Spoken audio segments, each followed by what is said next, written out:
Picture this. It's 2 in the morning. The rain is slicking the asphalt, and red and blue police lights are flashing against the yellow crime scene tape. Just beyond that tape, lying half hidden in the shadows, is a bloodied weapon. Now, it feels like an open and shut case, right? A cinematic moment where justice is all but guaranteed. But here's the chilling reality of criminal investigations. Finding the weapon? That's just the beginning. Because the journey that weapon has to take from a dark, chaotic midnight crime scene to a brightly lit courtroom is incredibly treacherous.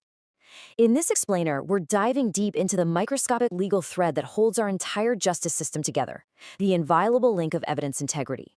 What collapses a perfect murder case? You might think it's a lack of evidence, or maybe a brilliant defense attorney, or a missing witness. But the truth is far more clinical than that. Even if you have the smoking gun, and even if the DNA is a 100% match, a single procedural mistake in documentation can cause a judge to throw out that key evidence entirely. Just like that, a killer can walk free. Not because they're innocent, but because the system failed to protect the integrity of the evidence. Part 1. The fragile legal link. Procedural law. To understand whether justice is actually served or fatally compromised, we have to look at cold, hard procedural law. Specifically, we're talking about the chain of custody. Now, this isn't just some boring piece of paperwork. It is the chronological documentation and paper trail that records every single moment of an item's existence after it's collected at a scene.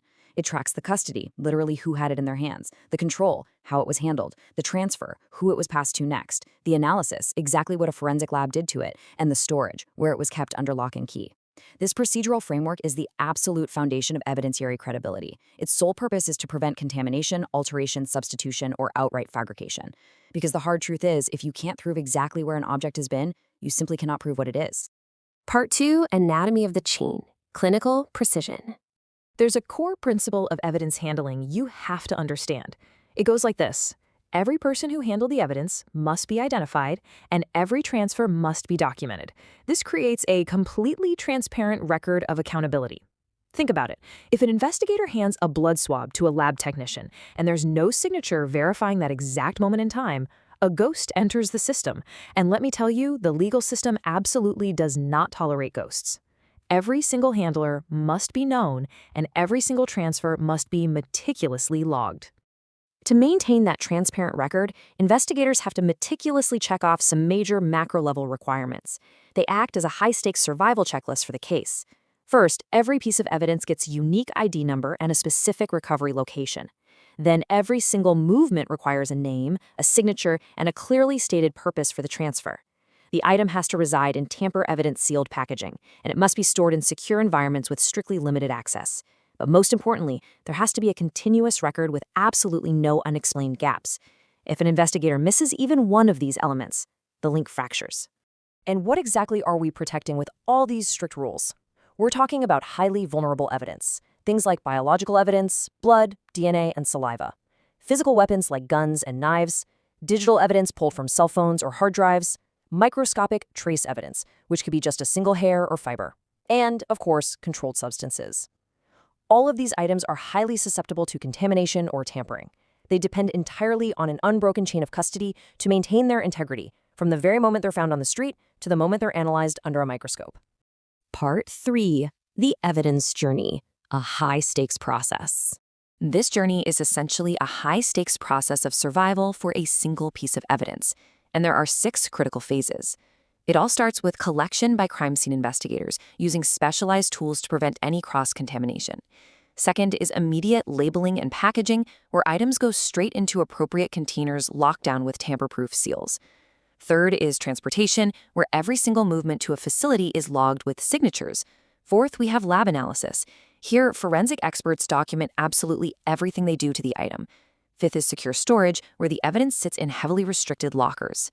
And finally, step 6, court presentation. Only if an item survives those first 5 steps flawlessly can it actually be presented to a jury. Part 4. Breaking the chain, dismantling cases. In any criminal trial, defense attorneys are actively hunting for a broken link, and a chain can break down at any moment, almost like a ticking clock. It can happen in a matter of minutes, simply by missing the initial documentation right there at the scene. It can happen over hours if there are unexplained time gaps where the evidence is totally unaccounted for during transport. It can happen over days if a package is found to be improperly sealed in the lab. Or it can even surface weeks later when an unknown handler is suddenly identified in the logs. Any one of these fractures can lead to the evidence being ruled legally inadmissible, and the whole case can just fall apart. This creates the ultimate courtroom battlefield. On one side, the prosecution has to meet rigid, uncompromising legal standards: relevance, authenticity, integrity, reliability, and legality. The evidence must be proven perfectly genuine and legally obtained. But the defense? Well, they don't always have to prove the evidence is fake. They just have to question the gaps in the documentation. They'll suggest tampering, they'll challenge the security of the storage facilities, and they will relentlessly attack the credibility of the human handlers. If the paperwork is flawed, the defense wins. Part 5. The Digital Frontier, Evolving Crime Scenes. Today, the most critical piece of evidence might not be a physical weapon at all. It might be a deleted text message or a hidden encrypted file. So how do you put a physical tamper evidence seal on a computer file? Well, you use digital safeguards. First up are hash values. This is a unique mathematical algorithm applied to a file. If even a single pixel of an image is altered, the hash value changes, instantly proving it was tampered with. Second is forensic imaging. Investigators don't actually search the original hard drive. Instead, they create an exact, unalterable replication to analyze, which fully protects the original data. And third, access logs and controls. These track authorized cybersecurity entry. Just as a physical sign-in sheet protects a blood swab, a strict access log protects a digital server. Part 6. The final verdict. Best practices. All of this brings us to one incredibly sobering reality. Evidence is only as strong as the chain that protects it. The chain of custody isn't just some bureaucratic procedural formality. It is the absolute bedrock of our justice system. Without an inviolable, flawless legal link, even the most compelling, undeniable DNA evidence is legally useless. It simply ceases to exist in the eyes of the court. Comment your thoughts on this video. Also, subscribe to us to see more videos like this in the future. See you in the next video.